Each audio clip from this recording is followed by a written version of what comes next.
Hola, soy Alberto Plateado. Y esto es Escena Inquieta. Les presento el cuento que no lo era, de Cora Renard. Le dije a Martínez que le iba a contar el cuento de Salvador, el ascensorista. Ese que un día decidió liberar de cables su caja metálica y se fue por los aires para encontrarse con el sol, la luna, las estrellas y las naves espaciales que andan dando vuelta. Y me miró como diciendo: «A mí con esas».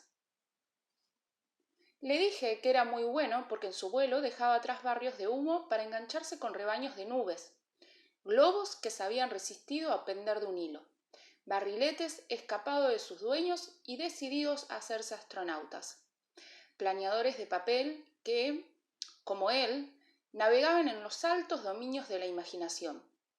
Y me miró casi con asco. Le dije, ya con menos entusiasmo: «Bueno, también me sé la historia de Donphy, el niño que era encantador de serpientes y que vivía en un pueblo de casas geométricas, como las que se hacen con lápiz y regla, todas tan igualitas que para no confundirse había que contar. 1, 2, 3. En la tercera cuesta está mi puerta, celeste pastel, con campanilla de cascabel». Y tuve que suspender el relato porque Martínez me cortó con un bostezo tan grande que le vi la campanilla allá en el fondo de su boca roja. Le dije que la historia me la había contado mi mamá y que a ella se la había contado mi abuela y que mi abuela se la había contado mi bisabuela, pero siguió tan inmutable como lo estaba cuando llegó y se instaló en su sillón de mimbre. Tal vez te guste la historia de Poblancho, un pueblito de callecitas largas y siestas estiradas de calor. Papá me dijo que era una historia de verdad y que el pueblo era una antigua posta. El nombre se lo había puesto su fundador, Pablo el Ancho, por lo generoso de su trasero. ¿Qué es una posta? Bueno, parece que algo ya te interesa, ¿no? Es un lugar que en la época de la colonia se usaba para cambiar los caballos de las carretas. ¿Sigo? Resulta que en ese pueblo nada se perdía. Había una oficina que registraba los extravíos. En el casillero amarillo se anotaban los extravíos del día. En el verde, los hallazgos. Chacho, el chancho, perdió su rancho. Una lancha ancha. Chicho, el carancho, un gancho. Una bombacha gaucha y un par de chancletas. Pichicho perdió un corcho rechoncho. Una plancha con una mancha. En un casillero rojo se anotaban los extravíos más difíciles de resolver. La coneja más vieja perdió la paciencia y no la puede encontrar. La laucha perdió un diente de leche. Tero, el cartero, perdió el sueño y no lo localiza. Pancha, la gata más pequeña del pueblo, la memoria para recordar juegos. Estos últimos son casos difíciles de resolver, ¿no? Pero como te dije que nada, pero nada se perdía en Poblancho, para resolver pérdidas como esas se reunía el pueblo en asamblea que así resolvía. A la coneja más vieja la enviaremos a una escuela de loros parlanchines. Sí o sí ahí encontrará la paciencia, cuando deba conseguir silencio. La laucha, que perdió el diente de leche, deberá colocarlo bajo su almohada. La pulganita, amiga de colchones y de plumas, será la encargada de quitarlo sigilosamente y colocar en su lugar 20 centavos. El puerco espín, que es dentista, le explicará que en su lugar de ese diente le crecerá uno bueno y definitivo. ¿Cómo que a las lauchas no se le caen los dientes? Te reís porque no sabés. Te dije que este era un cuento verdadero y todo. Pero todo ocurrió así como te lo cuento. Tero, el cartero, deberá entregar sus cartas corriendo, y haciendo al mismo tiempo los mandados de todas las señoras del lugar. Así encontrará fácilmente el sueño. El caso de Pancha, bueno, fue un poco más difícil de resolver. Las lechuzas mellizas que hablaban en eco opinaron. Lo enviaremos en un cohete, al partilis, el planeta de los juegos. Sí, claro que hay un planeta de juegos, y con inventos raros y divertidos. Por ejemplo, el caracote, mezcla de caracol y bote, que sirve para navegar sin barco ni velas, y saltar cascadas o internarse en el mar y engañar a las olas. También hay avifombras, para realizar paseos sintiendo el aire fresco. Son una rara combinación de ave y alfombra mágica. Con ellas se pueden alcanzar los higos más altos o sostener un barrilete para que casi toque el cielo. Y ni te cuento lo divertido que es el autohule. 2 autohules pueden chocar sin que ocurra nada. Son autos de hule que las estaciones de servicio solo cargan aire.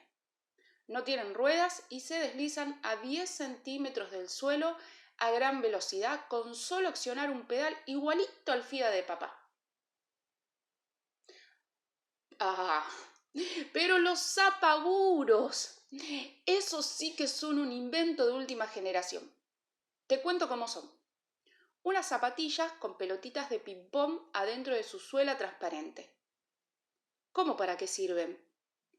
¿Te imaginas saltando como un canguro y haciendo unas volcadas increíbles en el aro de una cancha de básquet?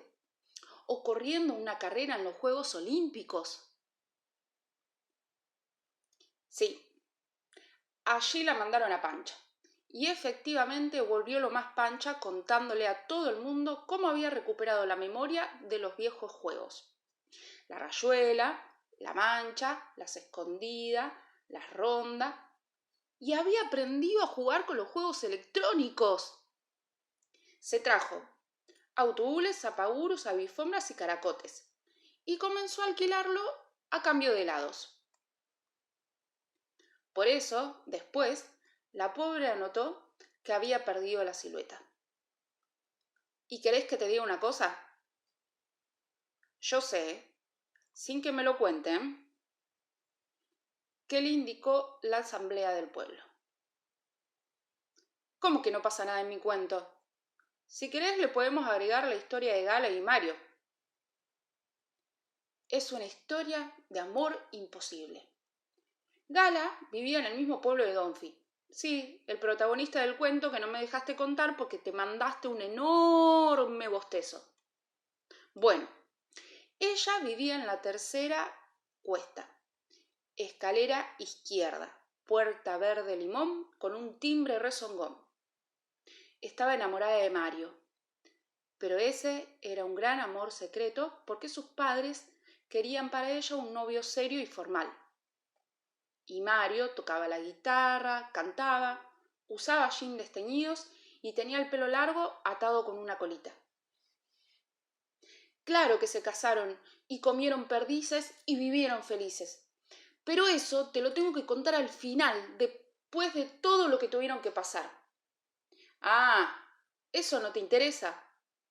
Un cuento, Martínez, tiene que tener un comienzo al estilo había una vez, o hace mucho tiempo, o... Sí, era verdad. Yo no había comenzado así.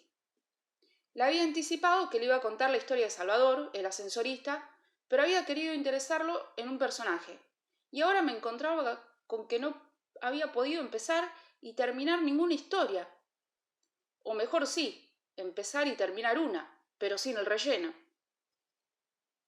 Martínez, no seas maleducado y deja de abrir la boca de par en par. Decime, ¿a quién querés que meta en una historia? Y te armo el rollo. A ver. Sí, un duende. Está bien. Lo llamaremos Valverdín. Sí, Valverdín. Listo.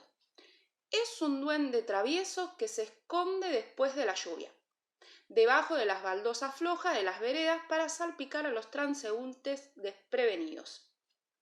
Dale. Tiene risa contagiosa y argentina. Argentina no del país, sino clara y metálica. Algo así. Es capaz de hacerle cosquillas para que se rían a los espectadores que han presenciado como una vecina, después de haber sorteado charcos de agua. Justo ha pisado el mosaico despegado y ha recibido un lindo salpicón. ¿Cómo que mejor no? ¿No es una buena historia? Te doy la última oportunidad. Si no, tu fracaso será también el mío. Dale. Bueno, empezamos por el lugar.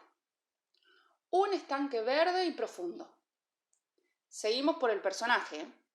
Una rana que trabajaba ayudando a un mago, que leía latín y traducía fórmulas misteriosas egipcias.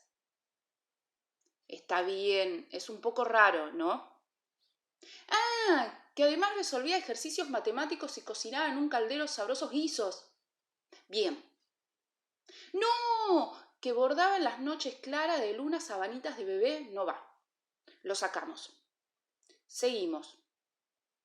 Un día el mago Fristón le encargó una tarea difícil. ¿Cuál?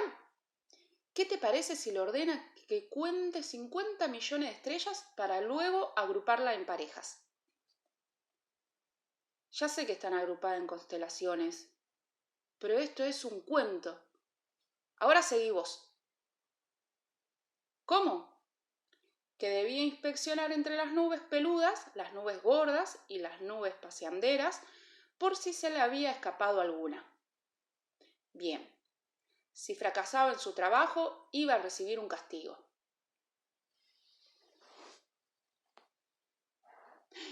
Mirá que se me ha ocurrido, en esdrújulas.